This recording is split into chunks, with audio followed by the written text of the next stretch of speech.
오늘 말씀의 제목은 빈대의 낫자, 부제목은 나조차 나에게 실망할 때입니다. 오늘 본문의 말씀은 누가복음 15장 11절로 20절 탕자의 비유의 말씀으로 하나님이 주신 은혜를 나누겠습니다.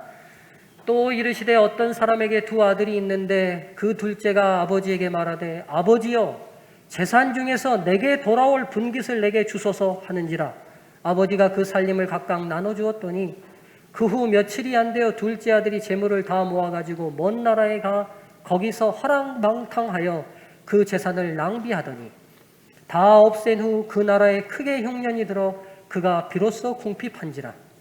가서 그 나라 백성 중 한 사람에게 붙여 사니 그가 그를 들로 보내어 돼지를 치게 하였는데 그가 돼지 먹는 쥐엄 열매로 배를 채우고자 하되 주는 자가 없는지라. 이에 스스로 돌이켜 이르되 내 아버지에게는 양식이 풍족한 품꾼이 얼마나 많은가. 나는 여기서 주려 죽는구나.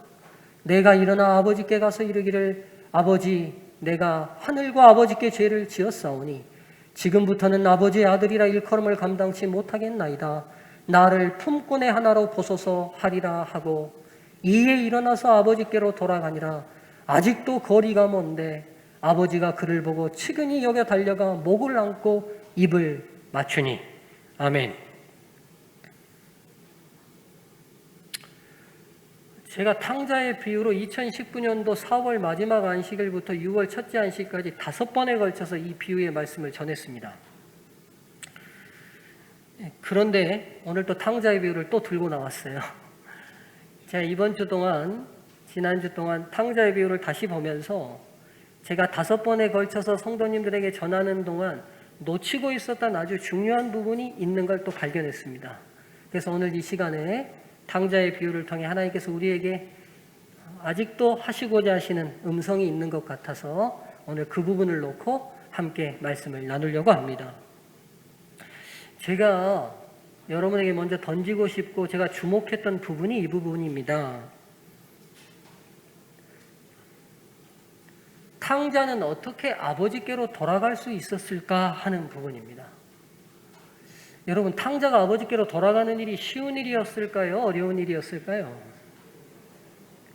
우리가 이 비유를 그냥 사랑이 많은 아버지니까 돌아가는 것이 아주 쉬운 결정이었을 거라고 쉽게 생각할 수 있습니다. 그러나 실상 우리가 이 비유를 감정을 이입해서 우리의 삶의 경험으로 가지고 들어와서 생각해 보면 탕자가 아버지에게로 돌아가는 것은 결코 쉬운 문제가 아니었다는 사실을 알 수 있습니다. 오늘 설교 제목이 뭐였죠? 빈대의 낫짝이었어요. 이게 뭔지 아십니까? 얘가 빈대입니다. 좀 소시적에 잡아보신 분 손 한번 들어보십시오.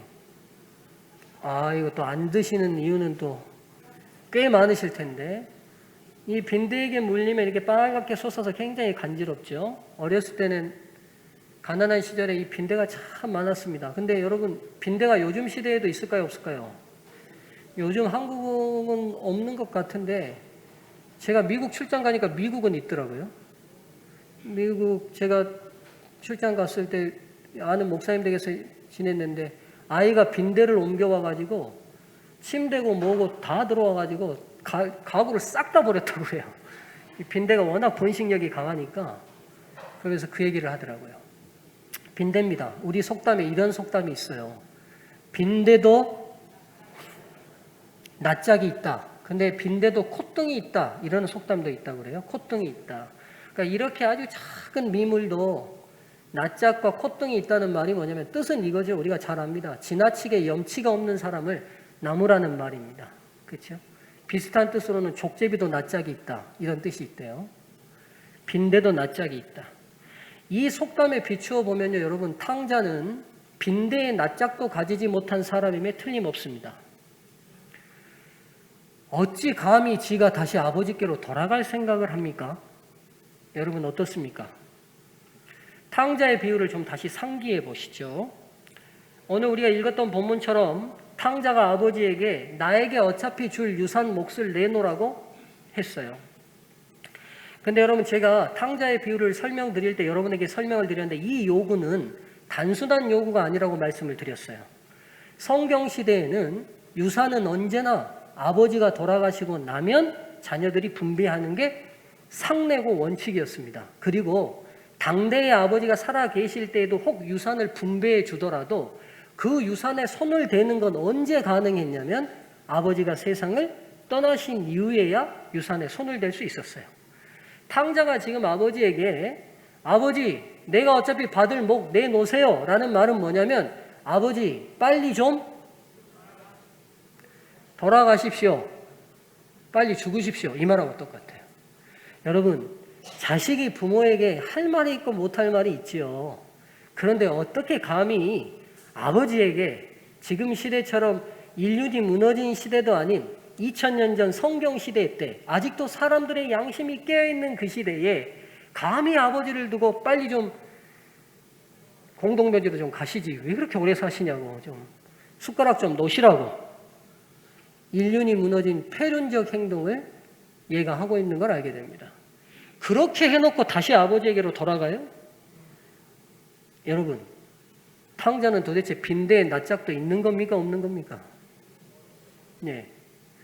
그가 그렇게 함으로 인하여 조그마한 시골 동네에 그의 아버지의 명예를 실추시킨 그의 행동은 온 동네의 웃음거리가 됐을 겁니다. 그의 가족들 또한 다 상처받았을 거고요. 그런데 어떻게 철면피처럼 다시 아버지께로 돌아갑니까? 여러분 명절날 한번 생각해 보세요. 명절이 되면 시골집으로 막 가족들이 서울로 떠났던 자식들이 다 돌아오는데 못 돌아오는 집 자식들이 있어요. 그 자식들은 보통 잘된 자식입니까? 못된 자식입니까? 잘된 자식들은 제일 먼저 와요. 동네 어귀에다가 또 차대놔요. 예, 빵빵대게. 예, 그 집 아들 차라고 또 내세우려고.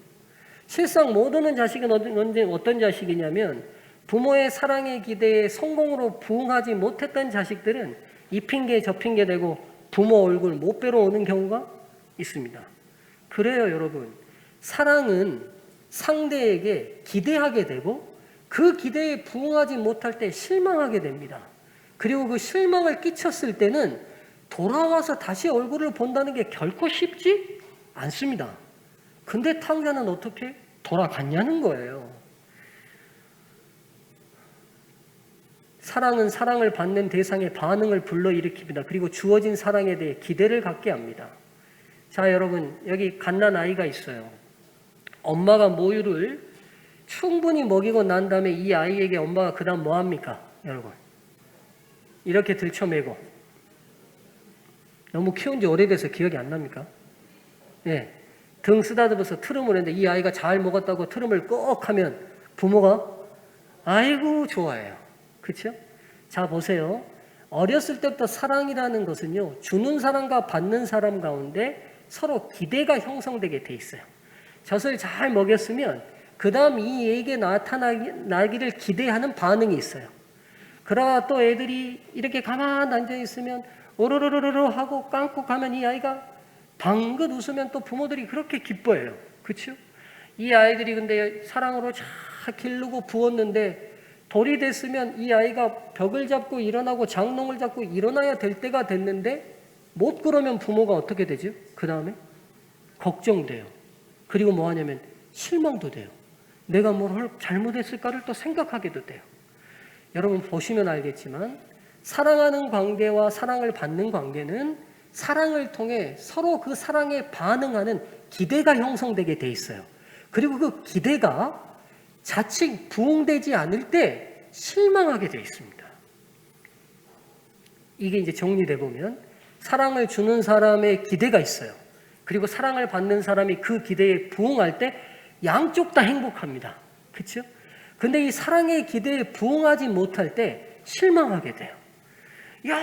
열심히 공부 가르치려고 부모들이 뼈 빠지게 노력해서 학원 보내고 참고서 사고 다 했는데 이 아이들이 대학에 뚝 혹 이번 수능이 이제 엊그제였는데 가지 못하게 될 때 그렇게 사랑을 부었던 부모도 실망이 되지만 실상은 누구도 더 크게 실망되죠?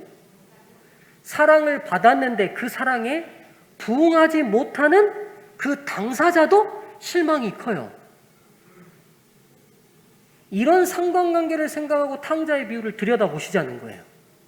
그렇게 지극한 정성으로 인격적으로 이 아이를 잘 키웠는데 이 아이가 아버지 면전에 빨리 죽으세요 하고는 물려받은 재산 가지고 먼 동네 가서 사업해가지고 키워온 것도 아니고 그거 한 입에 다 털어먹고 창기들 술 친구하고 다 나눠 먹고 그 다음에 유태인들이 절대로 하지 않는 직업이 있어요. 그게 뭔지 아세요? 돼지 치는 일이에요. 유대인들은 부정한 짐승인 돼지를 굉장히 레위기 11장을 철저히 지키기 때문에 짐승의 근처나 사체 자체도 만지지 않으려고 합니다. 근데 그 돼지를 쳐요. 그래서 유대인들이 절대로 하지 않는 직업으로까지 나락으로 떨어진 그 스스로 탕자가 스스로 자신을 볼 때 아버지께로 감히 돌아갈 용기가 납니까? 여러분? 여러분 어떠세요? 이렇게 한번 생각해 보시면 어떠신가요? 제가 그래서 이번 탕자의 비유를 이런 측면으로 본 거예요.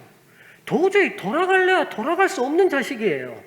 아버지가 손을 끌고 돌아가자고 하더라도 아버지 제가 낯들고 그 동네에서 못 살고 아버지 얼굴 못 보니 그냥 저 죽은 셈 치세요. 이렇게 말 나오는 게 아주 정상적인 드라마의 이야기처럼 보여요. 그런데 탕자가 스스로 돌이켜 아버지께로 갔다고 성경은 기록하고 있어요. 어떻게 해요? 도대체 그에게 돌아갈 용기가 어떻게 생겼냐는 거예요. 제가 한 달 만에 설교를 하거든요. 잊었던 토의 시간이 돌아왔습니다.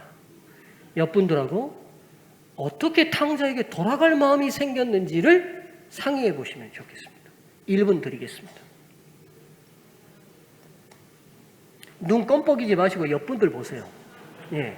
눈 껌뻑여서 안 생겨요. 옆분들하고 대화하면서 아이디어가 생겨요.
아이고 여러분 토의하는 모습을 보니까 제가 행복해 죽겠습니다. 그냥 오늘 점심 안 먹어도 되겠어요.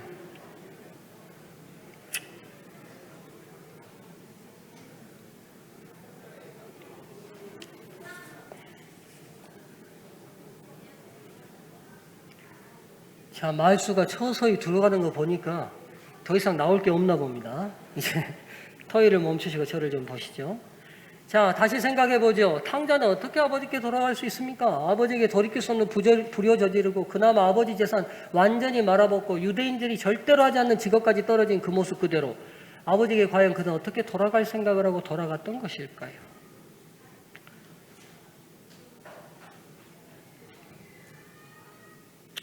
제가 사랑하는 김종원 집사님, 어떻게 탕자는 돌아갈 용기가 생겼을까요?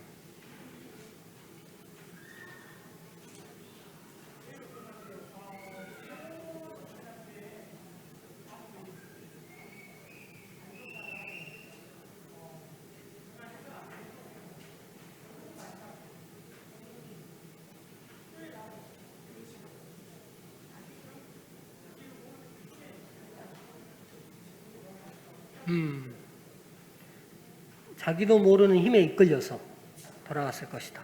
예, 아주 현명한 대답이네요. 자기도 모르는 힘에 이끌려서. 그렇죠? 그렇습니다. 제가 이 질문에 천착하면서 성경의 두 인물이 확 떠올랐어요. 이 질문을 생각하면서 떠오르는 인물이 두 명 있습니다. 예수님의 사랑의 기대에 완전히 찬물을 끼얹었던 두 제자가 바로 그 사람들인데 누구하고 누굽니까, 여러분?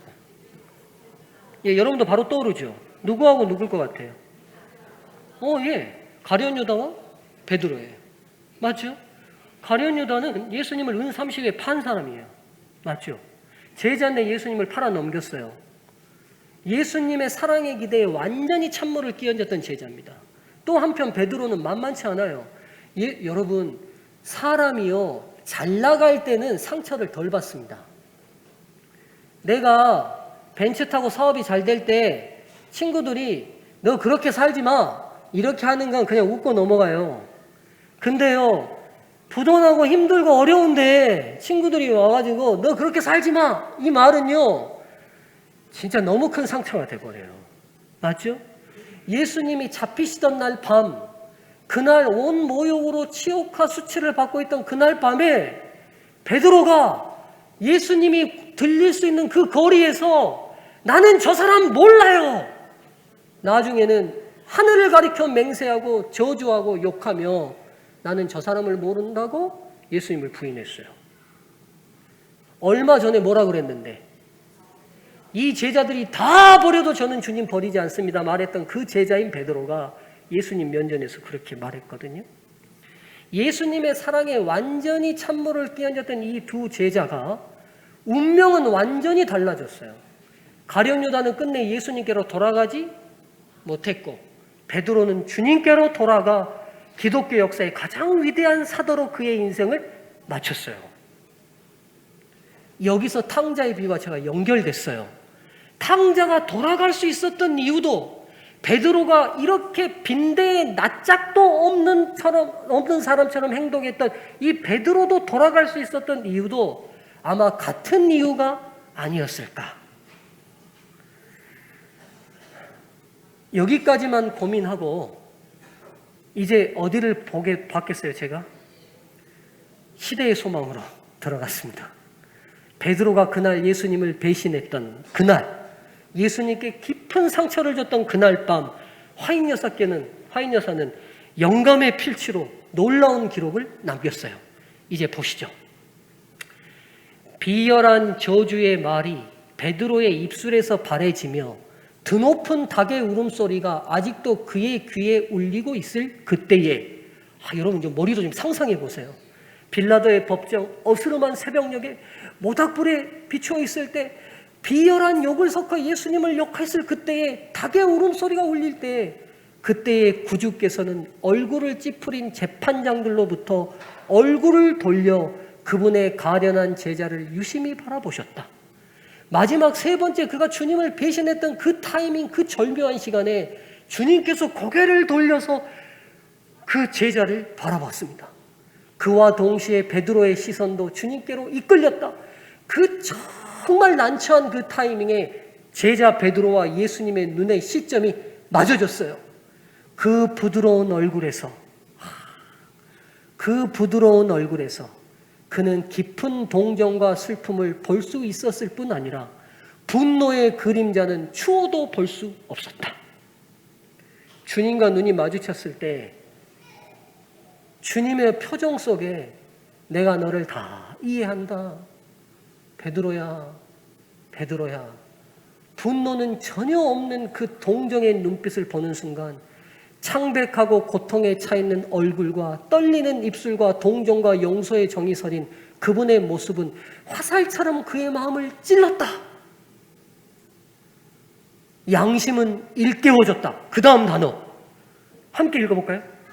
뭐가 되살아났다? 기억은 되살아났다. 추억은 조수와 같이 그에게 밀려들었다. 구주의 부드러운 자비, 그분의 친절과 오래 참으심, 과오를 범한 그의 제자들을 대하시는 그분의 부드러우심과 인내, 이 모든 일이 기억에 떠올랐다. 베드로가 그가 돌이켜서 다시 빈대의 낯짝을 불구하고라도 그리스도께 돌아갈 수 있었던 중요한 이유가 여기 기록되어 있는데, 그의 삶 속에 있었던 예수 그리스도에 대한 놀라운 기억과 추억이 떠올랐던 거예요. 여러분, 진정한 사랑은요, 그 사랑의 기대를 깨트리고 그 사랑의 믿음을 배신할 때 드러나요. 베드로가 뭘 기억했을까요? 아마 이거 기억했을 거예요. 베드로가 다시 주님께로 돌아갈 수 있었던 이유는 자신이 주님과 함께 있는 동안에 주님께서 자신에게 실망을 끼친 사람들, 실패한 인생을 산 사람들을 어떻게 대해 주셨는지를 기억하고 주목했기 때문이에요. 6번째 남편과 살고 있는 사마리아 여인을 만나기 위해서 인생에서 완전히 실패하고 빈대에 낯짝도 없어서 모든 여인들이 물길로 절대로 나오지 않는 그 장렬한 태양빛이 있을 때야 물을 기르러 나가는 그 부끄러운 여인을 만나기 위해 새벽부터 광야의 길을 걸으셨던 예수님. 가늠하다 현장에 잡혀서 벌벌 떨고 있는 그 여인을 살려내시기 위해서 성난 군중들을 향해 죄 없는 자가 먼저 돌로 치라고 하신 그 예수님. 사람들이 다 피하는 한센병 환자들. 한센병 환자들은 유대인 이렇게 사람들이 지나가면 윗입술을 가리고 자기들 가까이 오면 부정해지기 때문에 부정하다, 부정하다를 크게 외쳤어야 해요. 그러면 건강한 사람들이 그 소리를 듣고 멀리 돌아갔어요. 절대로 접촉하지 않으려는 인생에서 완전히 실패한 한센병 환자를 말로만 고치셔도 가능하신 분이 만지시면서 고치신 예수님. 민정의 등을 치며 사는 세리에게 보이신 친절들. 인생에서 실수하고 실패하고 예수님을 실망시켰던 사람들에게 변함없이 보여주시는 그 사랑을 기억할 때 베드로는 다시 돌아갈 힘도 용기도 생길 수 있었던 거죠. 베드로가 그날 밤 그 눈빛과 마주쳐서 그의 기억이 어디로 향해 갔냐면 나처럼 주님의 사랑의 기대에 이렇게 실망시키는 변함없는 사람들에게 변함없이 동일한 사랑의 모습을 보여줬던 그 예수님을 기억하고 떠오르는 순간, 그래, 나도 돌아갈 수 있어.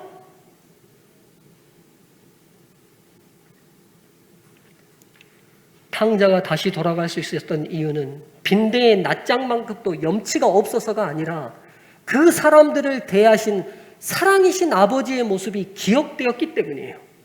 그가 어느 날 돼지 똥을 치다가, 여러분, 탕자가 재산을 잃어버렸을 때 돌아갈 수도 있었어요. 근데 돌아갈 생각이 있었던 거예요, 없었던 거예요? 탕자가 돼지 치는 일을 한 건 아버지께로 절대로 돌아가겠다는 마음이 있었어요? 아니면 없었어요? 그래요. 없었으니까 그 일 한 거예요. 내가 죽었으면 죽었지 우리 아버지한테 어떻게 돌아가? 돼지 유태인이 절대로 하지 않는 저런 직업을 하더라도 나는 아버지한테 안 돌아가. 그 생각했으니까 돼지 친 거예요. 근데 왜 돌아갈 생각을 한 거예요? 그래요. 그의 삶의 기억 속에 아버지와 함께 지내는 동안에 아버지가 그의 많은 품꾼들에게 보여줬던, 그들이 실수하고 실패하고 아버지를 실망시켰을 때라도 변함없이 보여줬던 아버지의 그 사랑의 모습이 기억난 거예요. 실수한 사람도, 실패한 사람도, 잘못했던 사람에게도 아버지의 모습이 변함없이 믿어주고 사랑했던 그 모습이 기억난 거죠. 여러분, 그가 가출하기 전에 그의 집안에 이런 일이 있었을지 몰라요. 여러분, 이건 성경에 있는 이야기는 아니에요. 제가 꾸며봤어요. 여러분, 어느 날 탕자가 집에 있는 동안에 집에 밖에서 놀고 집으로 들어갔더니만 온 마당이 시끌벅적해요. 종들이 다 모여가지고 왁자지껄해요. 무슨 일인가 하고 들여다봤더니만 아버지가 앉아있고 그 앞에 한 종이 벌벌 떨고 눈물 흘리면서 무릎 꿇고 있고 종들이 막 감싸져서 울고락불고락 몽둥이 들고 곧이라도 때릴 것처럼 하고 있어요. 무슨 일인지 탕자가 들여다봅니다. 내용의 자초지정은 이래요. 김서방, 주인인 아버지가 얘기합니다. 자네가 어떻게 내 곳간에 손을 댈 수 있는가? 그랬더니만 옆에 종들이 난리예요. 주인님, 여러분, 당시에 유대인들의 품꾼은 하루 먹을 것만 주면 돼요. 근데 오늘 누가복음 15장에 보면 품꾼이 풍족했다고 돼 있어요. 그러니까 이 주인은 하루 먹을 것만 준 주인이 아니었어요. 옆에 종들이 얘기합니다. 주인님, 길바닥에서 처자식이랑 다 굶어 죽을 놈 주인님이 불러들여서 사람 만들어 놨더니만 저놈이 주인님 곳간에 손을 댔으니 손모가지 부러뜨려서 쫓아내십시오. 이렇게 얘기했을지 몰라요. 주인이 이렇게 얘기합니다. 김서방, 내가 알기로 김서방이 내 손에 물건 손댈 사람 아닌데 무슨 필시 못할 곡절이 있을 터이니 말해보게. 벌벌벌 떨고 있는 주인, 이 종이 울면서 얘기합니다. 주인님, 제가 죽일 놈입니다. 주인님 아니었으면 처자식이랑 길거리에 내앉아 죽을 판인데 주인님이 저 살려줬는데 제가 감히 어찌 주인님 물건에 손을 댔습니다. 차라리 죽여주십시오. 옆에 종들이 난립니다. 주인님 다시는 저런 짓 못하게 다리 몽둥이 분질러서 그냥 쫓아내십시오. 무슨 곡절이 있겠습니까? 주인이 다 조용히 시킵니다. 김서방 말해보게. 이유가 뭔가? 김서방이 입을 엽니다. 주인님 죄송합니다. 몇 주 전에 제가 일 마치고 집에 들어갔더니만 우리 막내놈이 밥상 앞에서 대굴대굴 굴러서 배를 잡고 대굴대굴 굴리기에 없고 읍내 병원을 갔더니만 급성 맹장염이 왔다고 해서 당장 수술하지 않으면 이 아이 죽는다고 하길래 수술시켜달라고 했더니만 그 의사가 당장 수술비 가져오지 않으면 나는 칼 못 댄다 하길래 가진 것이 있습니까? 변통할 데가 있습니까? 갑자기 주인님 맡겨주신 곡간 열쇠 생각나서 저도 모르게 가서 곡간에 있는 돈으로 그 병원비 치렀습니다. 제가 죽일 놈입니다. 죽여주십시오. 주인이 이렇게 얘기합니다. 김서방, 도리어 내가 미안하네. 자네가 이런 형편이 있었으면 나에게 편하게 말할 수 있는 주인이었어야 되는데 내가 자네에게 어려운 주인이었나 보네. 걱정 말게. 병원비 내가 다 물어줄 터이고 자네 아이 병구안 하는 동안 세경까지 내가 다 쳐서 줄 터이니 아무 걱정하지 말고 막둥이 나올 때까지 병구안 잘 했다가 그 다음 일 나오게. 물론 제가 만들어낸 이야기지만 이 아버지가 틀림없이 이랬을 것 같아요. 즉 아버지 그늘 아래 살고 있는 모든 품꾼들에게 이 아버지는 그가 실수를 하든 안 하든 일을 잘하든 못하든 변함없는 사랑과 믿음과 신뢰를 보여줬던 사랑이셨던 주인의 모습이 이 아들에게 떠오르지 않았을까요? 그렇게 혜택을 본 사람이 여기 김서방만이 아니라 저번에 실수한 최서방도 저번에 잘못한 이서방도 품고 다 뺏기고 쫓겨나지 않고 그 집에서 변함없이 실수했을지라도 잘못했을지라도 또 범죄했을지라도 용서 안 받고 다시 기회가 주어졌던 그 아버지의 인자한 인격과 품성을 기억하는 순간 누구도 돌아갈 수 있겠다. 나도 돌아갈 수 있겠다.